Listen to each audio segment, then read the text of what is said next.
Go the second mile. That's the command for today, and it sounds a little bit odd unless you are a first century Jew and understand what it was like to be underneath the Roman authority in that day.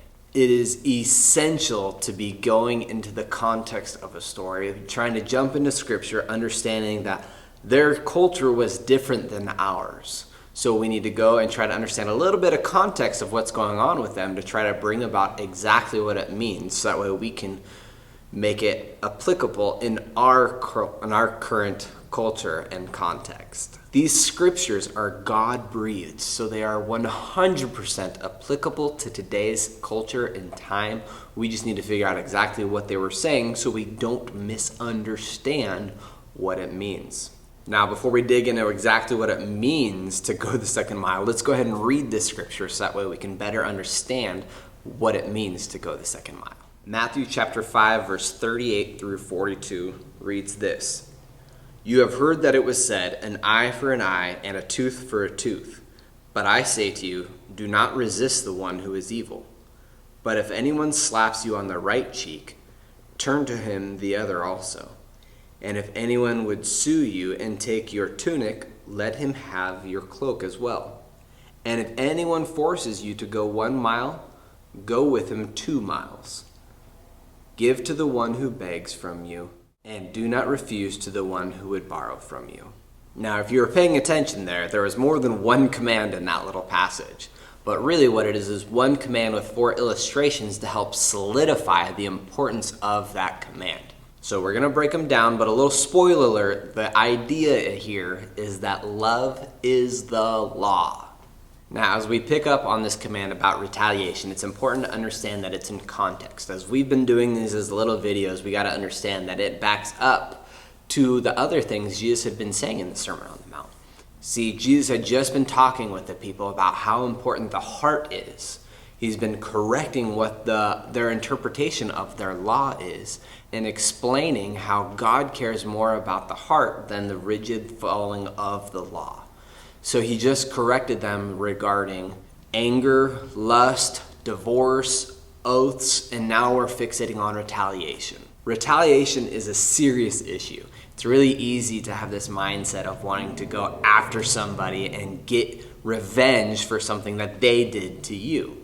In fact, it was such a problem back in the day that they developed a law called lex talionis. This was the law that prohibited someone taking it too far of retaliation. The idea was an eye for an eye, tooth for a tooth. That's equal commands for it, as opposed to saying if somebody took out your tooth, you smashing all of their teeth and breaking their jaw. Because that's what the mindset goes to, is wanting to teach a lesson for what they did to you rather than just finding equal retribution.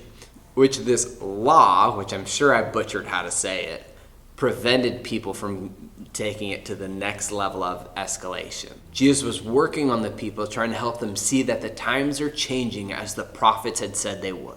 A time where obedience would spring up from the heart of God followers because they desire to obey him at his true sense rather than just a time of going and obeying in the temple.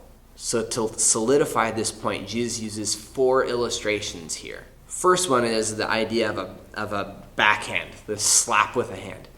Now, culturally, what that would look like is more of an insult than an actual attack. See, if you're right-handed, which a lot of the society it was back then and deemed that was the proper hand to use, to backhand is more of an insult, whereas a slap open hand would be a little bit more of an attack. So another level of escalation of insult is to say to turn the other cheek, to let them be able to slap the other one also. Because that's not whimpering and cowering away, but instead it's acknowledging the insult and saying, do you need to do it again? To get out your frustration, to kind of let them work through what their struggle is.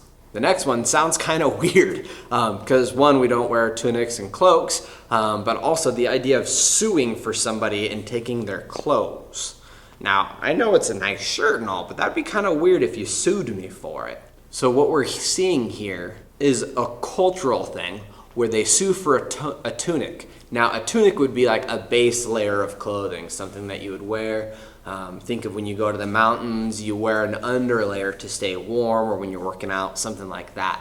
And then Jesus is saying, let them have your cloak as well. That's your outer one. That was one that actually by Jewish law was not allowed to be taken as a lawsuit, because that was something that the poorer people would use as like a sleeping bag at night. That would be what keeps them warm and comfortable. But Jesus is saying, if someone's really coming at you for your tunic, give them your cloak also. Because the mindset is to go above and beyond someone who feels offended, to serve them in love and with generosity. The third point is where we get our idea of going the second mile. See, in Roman rule, any Roman officer would be able to rally together a group of guys to go and do work for them, to help carry their luggage, to be able to do whatever. Roman law said they had to go 1 mile.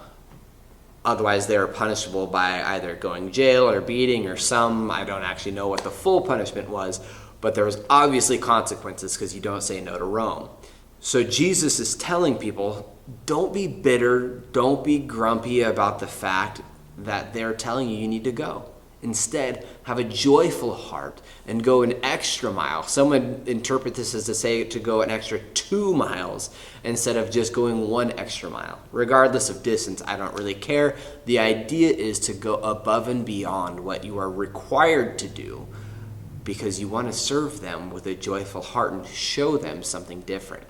Now, the fourth command is not a command to give all of your money away. Let's be very clear about that. It is, however, a call to be generous with your money, to not hold so fast to it that that's what you find your comfort and your peace in. We are not to be consumed in making sure that our financial balance is set properly all the time.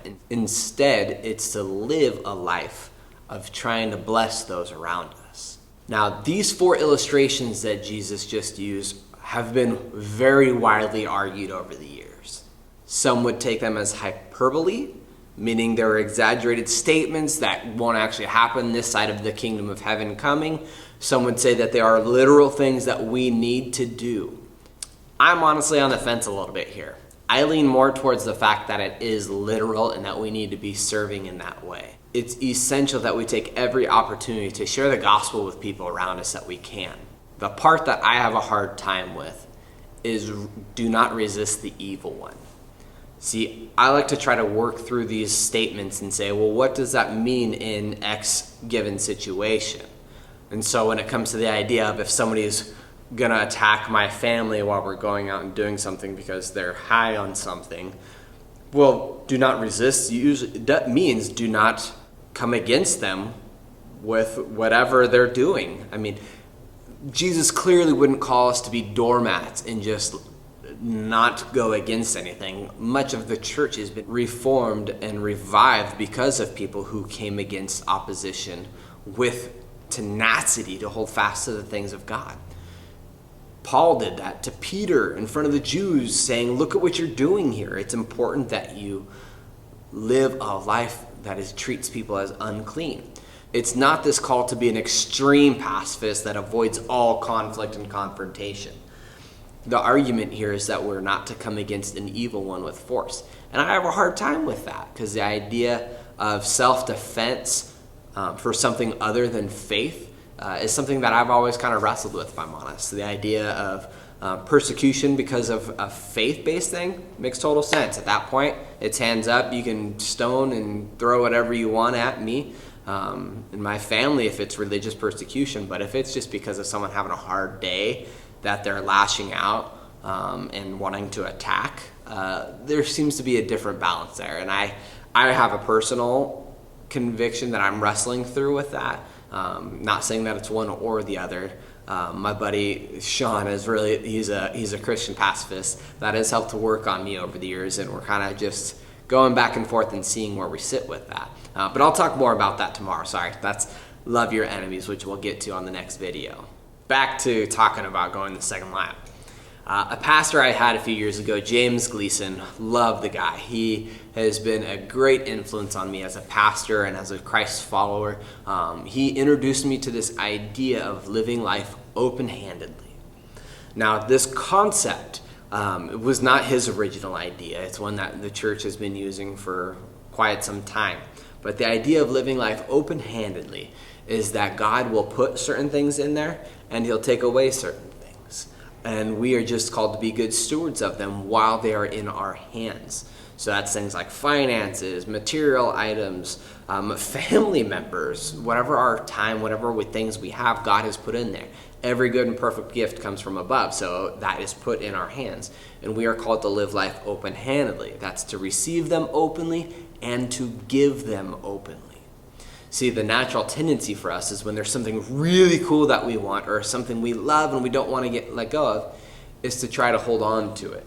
And to kind of say, like, nope, God, that's you sure you want to give that away? No, it's not time yet. That's still something I need to hold on to.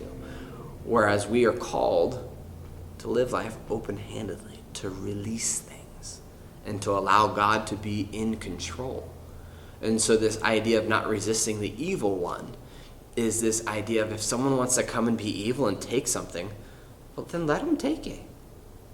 The idea is that we hold on to our relationship with God and the opportunity to serve people, even the evil people, as they come about us, as an opportunity to serve them with the love of God. As image bearers of God, we are called to care more about people than material things. The salvation of souls is so much more valuable than a dumb item, no matter how cool that item might be. Church fam, love must be our governing principle, not selfishness.